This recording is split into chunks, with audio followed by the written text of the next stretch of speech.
It's Friday, February 14th, 2025, and Fridays are Ask or Tell Me Anything, next on the AM Update. It was fun as... What's fun? It was being a dad. I get my hair. Oh, you're gonna get your headphones on? Hey, you should tell the audience, what did we do yesterday? And Grammy was here. Yeah, Grammy came here today, but what did Daddy and Ben do yesterday? Oh, I was talking about to Grammy about something that it was being fun. Talk to Grammy about. Yeah. Mama's at preschool. Yeah, she's checking out of preschool. Yeah, and so who do we have on the Friday edition of the AM Update today? So it's Daddy and Ben and Abby. Yes, I don't know if Abby's going to chime in very much. She was very excited before we started talking, but let's back up just a little bit. So when you woke up yesterday morning, what was falling on the ground outside? The snow. Snow. And when Daddy got home from work, what did we do? Sled. Yeah, we went sledding. We were sledding. Yeah. And what did we do after that? We got some chocolate. Oh, you got to speak into the microphone. Hot chocolate. Yes, that was so fun. Yeah. Was that the highlight of your week so far? And Mama got to make some. Yeah, Mama made us some hot chocolate. That was so yummy, wasn't it? It was some marshmallows in it. Yeah, you were really excited about the marshmallows, but it was good hot chocolate, wasn't it? It was gluten-free. Oh, gluten-free. Gluten-free hot chocolate, ladies and gentlemen. Yeah, but you're right, it was gluten-free. Yeah, you say that about a lot of stuff nowadays, because we are a pretty much gluten-free family, just because Mommy and Daddy are, so everybody else is, unfortunately. Oh, I got this beef on a podcast. Yeah, you're on Daddy's podcast. Ben, thanks for hanging out for a little bit. I appreciate it. Can you say bye-bye, everybody? Bye-bye, everybody. All right. Well, let's get on with the rest of the Friday edition of the AM Update. Thank you for all of your submissions. I appreciate all of those, and I appreciate each and every one of you listening each and every week. As always, you can follow me on X at Real AM Update, on X at Real AM Update. And on Instagram as well. I always make it a point on Instagram especially to post some more lighthearted content and fun content on the weekends, Saturdays and Sundays over on Instagram. You can find me there at Real AM Update. Let's get to your questions. 3 or 4 part question here from Frost Caldwell. I think all 4 of them are good. He says, now that we have most of Trump's cabinet in place, I have a few questions for you. Has there been a cabinet member that surprised you in a good or bad way? So far, not really. I would say, Pam Bondi is a little bit of a good surprise given how fast she hit the ground running. And she was really thrust into it, too, with DHS Secretary Kristi Noem laying at the feet of the FBI allegations of leaking ICE deportation operations. But she also launched that lawsuit against New York State. I'm guessing that had been in the works for a little while, but it's been a good first week or so for Pam Bondi. So I can't really think of anybody off the top of my head that has been a disappointment so far. Number 2, we have Tulsi confirmed the other day. RFK confirmed on Thursday. Are you all done? Oh, yeah. Still getting over a little bit of a chest cold. Kash Patel left to confirm. What are your expectations for them? Are you specifically enthusiastic about any of them? I think it goes without saying RFK Jr. is probably the one who has the most real power of the 4 that you mentioned there. Kash Patel in a close second, and Tulsi Gabbard.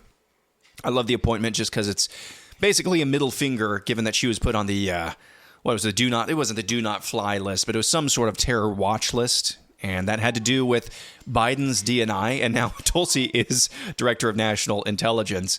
So that, if nothing else, I think she'll do a fine job. But I love the pick, if nothing else, than a troll. So RFK Jr. is the one I'm most excited about. I believe he really does have the fire in the belly to make America healthy again. I really do believe that is his inspiration, his muse. And I believe that he wants to do everything that he possibly can do to achieve those ends. He's not going to be able to do it in 4 years. And from a worldview perspective, when the slings really start coming in, and they already have. Heck, going back to when he was still running for president before he dropped out and endorsed Donald Trump, RFK Jr. was facing slings and arrows from the mainstream media. So it's not like he's not used to this, but I'm wondering when he's really getting into the belly of the beast, what that's going to look like. So that's kind of the only concern I have about RFK Jr. And then Kash Patel, I don't know. He's got the crazy like a fox look in his eyes. So we'll see about that. Number 3, Doge and Elon have been doing some serious work over the last 20-something days. What are your thoughts on the amount of fraud that it's been found? My thoughts are that this is not even the tip of the iceberg. The analogy that I come up with is this is half of a handful of chicken feed compared to the rest of the federal Leviathan. Good work nonetheless. Very valuable work nonetheless. Righteous work, yes. But if we're really going to get serious about cutting spending, I think Trump's tariff plan is a good way to recoup some of the spending that we're doing. But we have to look at entitlements, and that's going to be a generational struggle. And it's not going to be something that's just going to get done overnight or in 2 or 3 election cycles. That's going to take a long time, and it's something that we have to do. It's something that we absolutely have to look into. And number 4, do you think we'll ever actually get any of the JFK, MLK, or UFO files? I think we will. Yes, I think we will, especially the JFK and MLK files. I think that's something that we can look forward to. You might be wondering, and I had the same thought myself. Donald Trump signed this executive order declassifying all of these various sundry documents. Why didn't they just put out those documents? Why do we need Anna Paulina Luna to lead a task force in the House of Representatives over these documents? And I think the answer is pretty simple. And I agree, that would be the most streamlined way. But remember, folks, this is politics. Donald Trump, force of nature though he is, he's not immune to the political realities of our day. And there is a patronage system that he has built and he must maintain. And Anna Paulina Luna has been a very staunch ally for Donald Trump. Not really a cabinet position that fits her or that she's expressed interest in, but she has been an ally nonetheless. So this is a way that you can reward her loyalty, giving her this House committee. So I think that's what's going on here. But I do think, based on how she has hyped this up, she's hyped her appointment up, I do think we will get some answers. I really do. So I guess that'll be something to keep an eye on for sure. Oh, really? Yeah. All right, moving on. Good questions, Frost. I appreciate those. Really do. Jeff Bailey says, in 2026, Democrats will run on Make America Inefficient Again. Jeff, that's a funny joke, but that's certainly what it seems like they want to run on right now. Are you kidding me? Every single little thing that Doge comes up with. Hey, waste, fraud, and abuse. Here's $40 billion for tutu skirts in Afghanistan. Democrats will come out and say, he's cutting a very important aspect of the United States soft power projection. No, but that seems like the message they want to run on, Jeff. So it's a funny joke, yes, but goodness gracious, that seems like it's the real thing. Did you see this poll that came out the other day? Just yesterday. When I say the other day, it could mean 3 weeks ago or yesterday. Just FYI. That's what the other day means to me. This poll, and I know there's a lot of noise in the background right now. I hope you can understand. I've got both kids with me, and it's really hard to talk and do this, but it's also a good exercise as well. So, Ben, what do you have in your hand right now? I have a Spider-Man balloon. A Spider-Man balloon. That's so cool. Anyway, this poll came out. A very early look at the 2028 Democrat presidential nomination field. A very early look. This is from, what is this? I can't remember who this came from, but it was a national polling outlet. It had Kamala Harris by far and away at like 37%. And it had a very crowded field. 37%. the preference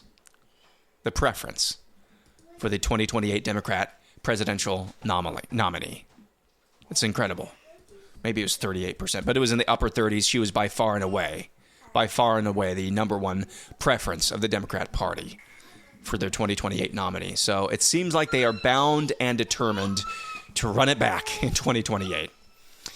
Steve Senny says, what does your everyday carry consist of, and how do you carry it?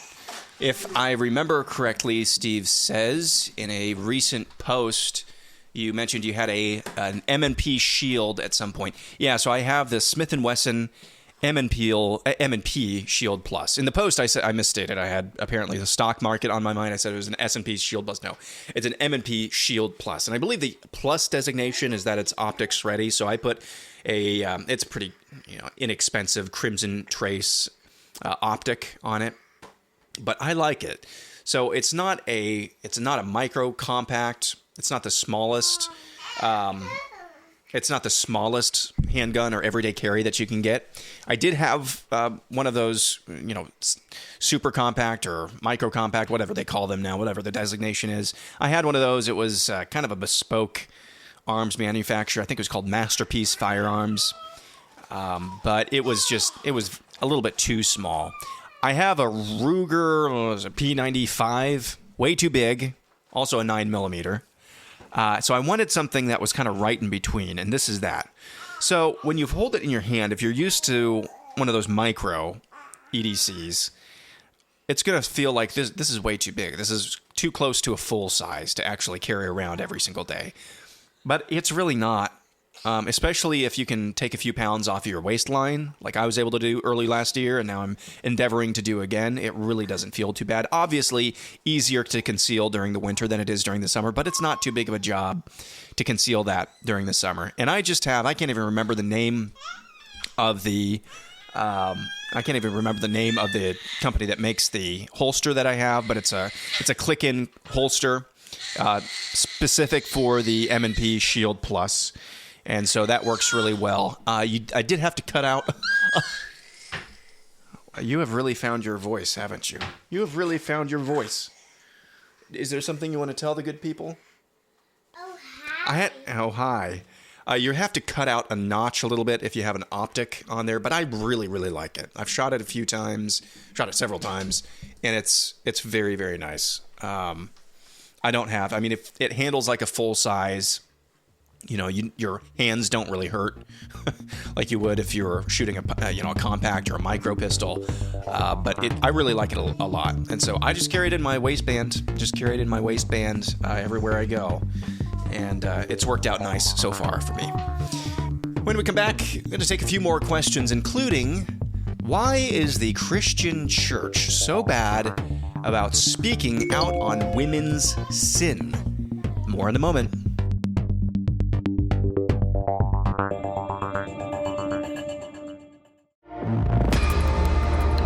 Continuing on with Ask or Tell Me Anything, let's go to Ryan the Christofascist Porter, who says, why is the church as a whole so afraid to confront or even talk about women's sin? So Ryan, as I take a long drag from my coffee here, I think there's a little bit of I'm not trying to be actually a guy on this because, you've shown up in my comments, I should say, several times. And I really think you're a smart dude. And so I'm not trying to do actually, I got you on a technicality. Women's sin, all sins are sin. And I know that you know that. But typically what we're talking about here are sins that tend, based on sociological factors, sometimes the way God wired us as women being relational creatures, men being purpose-driven creatures. There are sins that befall us that are kind of based on our sex, but not necessarily, as an absolute. So just putting that out there in case anybody else wants to go actually with me. I want to put that out there. So I know what you're talking about. Women's sin. What's women's sin? I think gossip is a common one that's brought up kind of in this category. Gossip is one. Another one would be, blame shifting, whatever technical word for that might be. You see that a lot in modern women as well. Whereas, there's the meme that some woman goes to her friend group and says, hey, I just did something terrible to my boyfriend or my partner, my husband. And the women, instead of confronting her, will comfort her. That's a form of blame shifting. I was a little bit convicted of this earlier this week, though. It's interesting that you asked this, though, Ryan, this week. Because I was convicted after an episode of AM Update. And it was that clip that I played of Russell Brand talking to the OnlyFans harlot, and really speaking words of truth into her life. The way that I framed it on AM Update, it's not bad the way that I framed it, but it wasn't sufficient, I don't think. The way I framed it is that it was a tragic clip, because Russell Brand says to this harlot, he says, you are loved. You're a child of God. You are worth more to this. You are special. God believes you are special. God thinks you're special. He created you. And this girl just says, yeah, I don't really think so. I think I'm just kind of a normal girl. Nothing really great about me. And that's just tragic. It is tragic. But two things can be true at the same time. Multiple things can be true at the same time. One, just to hear that is tragic. I think that's true. Two, it's really, really awful and evil that she's never had, apparently, a father in her life or a father figure in her life who has told her the things that Russell Brand told her this week. So those are two things that can be true at the same time. The third thing that can be true at the same time is that she's absolutely not a victim. She's absolutely not a victim here, and I don't believe that she's a victim. She likes her sin. She wants more of her sin. After she allegedly set that Guinness World's Record, she was back at it again. Now I want to do 1,000 guys in a day. She is not a victim. So to answer your question, why is the church as a whole so afraid to confront or even talk about quote-unquote women's sin? I think the answer is really, really easy. And I see this, even Gen Xers right now, I see this online quite a bit from their generation, less so amongst, more conservative millennials, and certainly not nearly as much amongst the Zoomers, especially, men Zoomers. The answer is really simple, and it's just feminism. It is just a deep-seated, foundational working over by the myth of feminism. And it's not just a myth, it's a doctrine of demons. Not that our value is equal, our jobs are always the same. Same equal value does not mean equal sameness. And the lie that feminism has sold for generations now is that equal value is the same as equal sameness. So we are equal of value, but we are not the same. And slowly but surely that sameness lie, that has slowly but surely morphed over into all men are pigs and some sort of feminist superiority, supremacy. And I think that's seeped into the church as well. Oh, we can't blame women for anything. Just because men have first responsibility. Yes, that is true, and you'll never be able to talk me out of that. Just because men in the created order have first responsibility, that never, ever, in and of itself and by itself, absolves women from their culpability in their own sin. Yes, should they have men looking over them, protecting them? Should that OnlyFans harlot have had a dad looking over her, protecting her, loving her? Yes. Is it her dad's fault? Is it her dad's fault that she chose to get into this lifestyle? No. Is it her dad's responsibility that she fell into this lifestyle? Then we can have a conversation. But I think it's just feminism worked over so deeply and so ingrained in every fabric of this country. And it's been so destructive. So that's a really long answer to a really short question. But I think it's a good question and one that needed to be answered. Let's go to one more this morning for Ask or Tell Me Anything. I saw this question. I actually had to do some research because it was unclear. Maybe I'm just dumb and, well, I don't think I'm dumb. I think it's just the end of the week. And by Thursday evening, I'm absolutely and totally tapped out. But I had to read this a few times and do some jogging of my memory on this. This comes from Judd Noel. What do you think the author of the book of Hebrews was telling his contemporary audience in this verse? Quote from Hebrews 10:37.